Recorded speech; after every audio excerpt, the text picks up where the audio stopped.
Essa apresentação é sobre a sistematização do exame físico cardiovascular e faz parte do programa A Cápsula do Tempo, aquilo que você deveria levar de cor até o dia do primeiro plantão.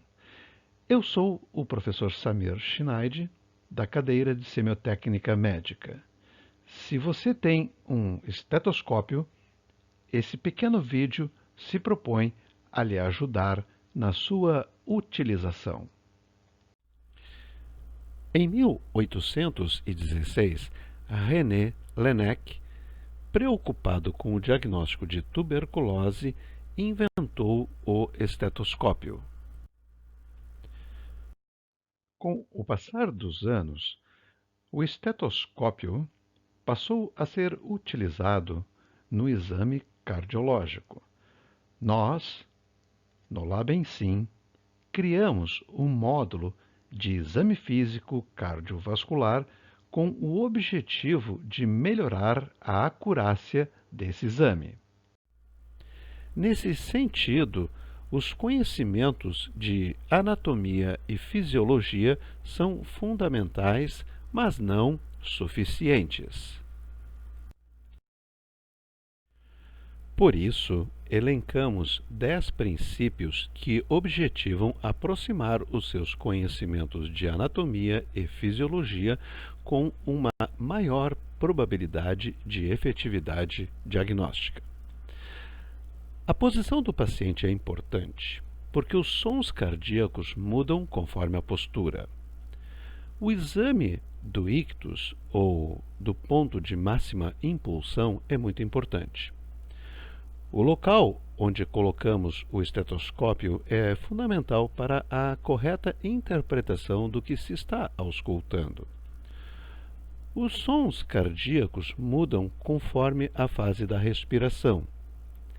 Assim sendo, os fenômenos elétricos, mecânicos e sonoros ocorrem alguns milissegundos antes no lado esquerdo. Dessa forma, sendo as pressões mais altas, os sons também são mais intensos no lado esquerdo. Com o passar dos anos, o diâmetro anteroposterior do tórax vai aumentando e os sons vão se tornando menos intensos. Por isso, depois dos 40 anos, não se ausculta a terceira bulha fisiológica. Da mesma forma, os ventrículos vão envelhecendo e enrijecendo, fenômeno que pode levar a uma quarta bulha fisiológica em idosos. Por outro lado, sendo a diástole um processo ativo, é simples compreender a presença de quarta bulha patológica em área de miocárdio isquêmico. Por fim, um sopro que mude de intensidade e ou de qualidade de um dia para o outro pode ser associado com o diagnóstico específico de endocardite, havendo contexto clínico compatível.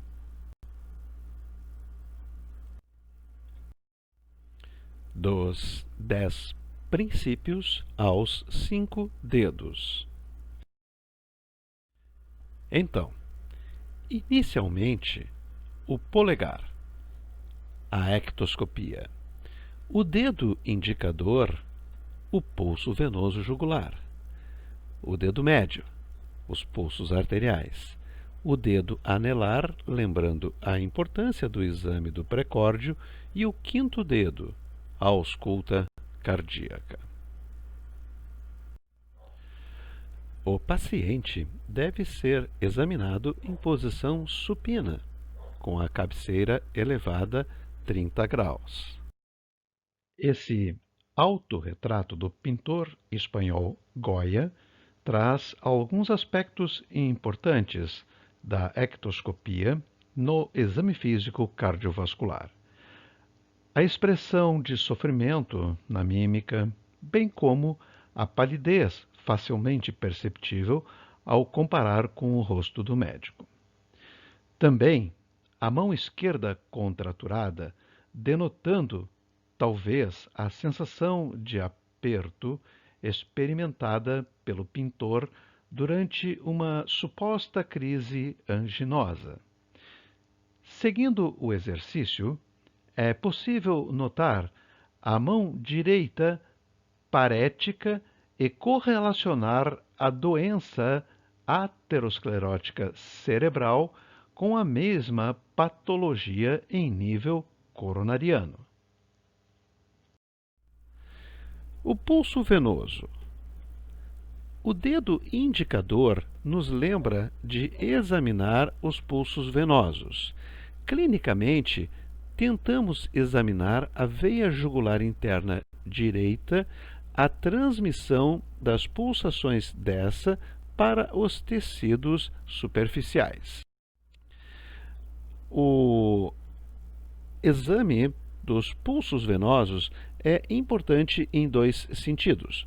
Primeiro, as ondas ACV nos fornecem informações sobre as doenças do coração e, segundo, o ponto de máxima oscilação dessas mesmas ondas na região cervical nos permite estimar a pressão venosa jugular, quando medida a sua altura em relação ao ângulo de Louis. O pulso venoso é bifásico e as duas ondas que percebemos melhor é a onda A, do inglês, de atrial contraction, e a onda V, de venous return. Nesse vídeo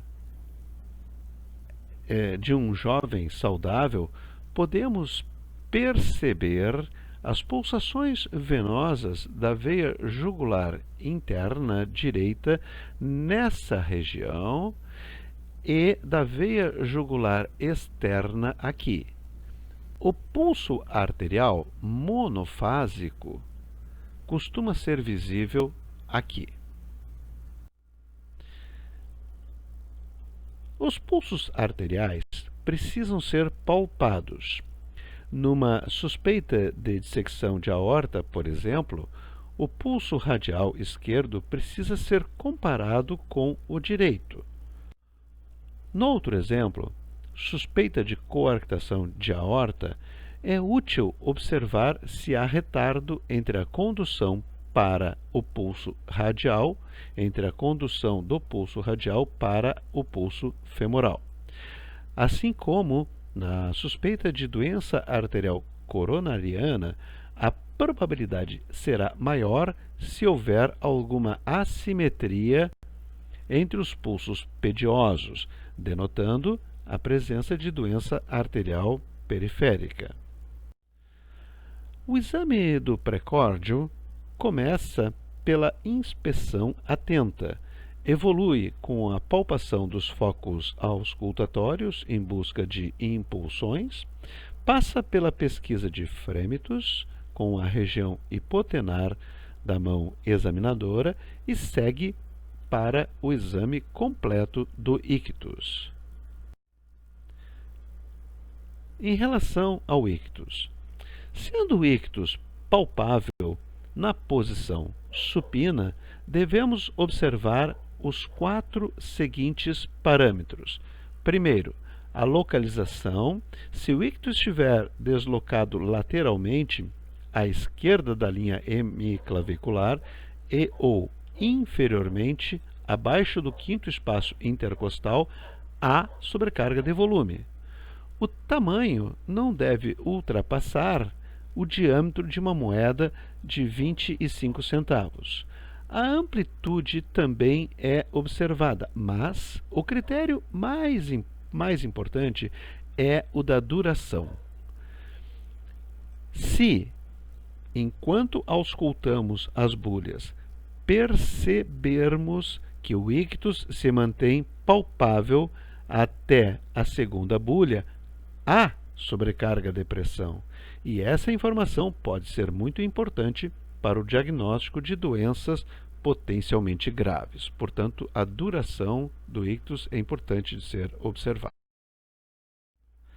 A sistematização pode, nesse momento, ser associada ao L de listen. Iniciamos, portanto, a ausculta cardíaca no foco aórtico, utilizando o diafragma do estetoscópio e atentando para o ritmo, para a presença de sopros e para sons de ejeção, cliques de ejeção, os quais sempre indicam patologia. Seguimos para o foco pulmonar, atentando para a presença do desdobramento fisiológico da segunda bulha. Continuamos no foco aórtico acessório e passamos a utilizar a campânula no foco tricúspide, enquanto seguimos em direção ao foco mitral. Nesse momento, pedimos para o paciente virar-se para a esquerda.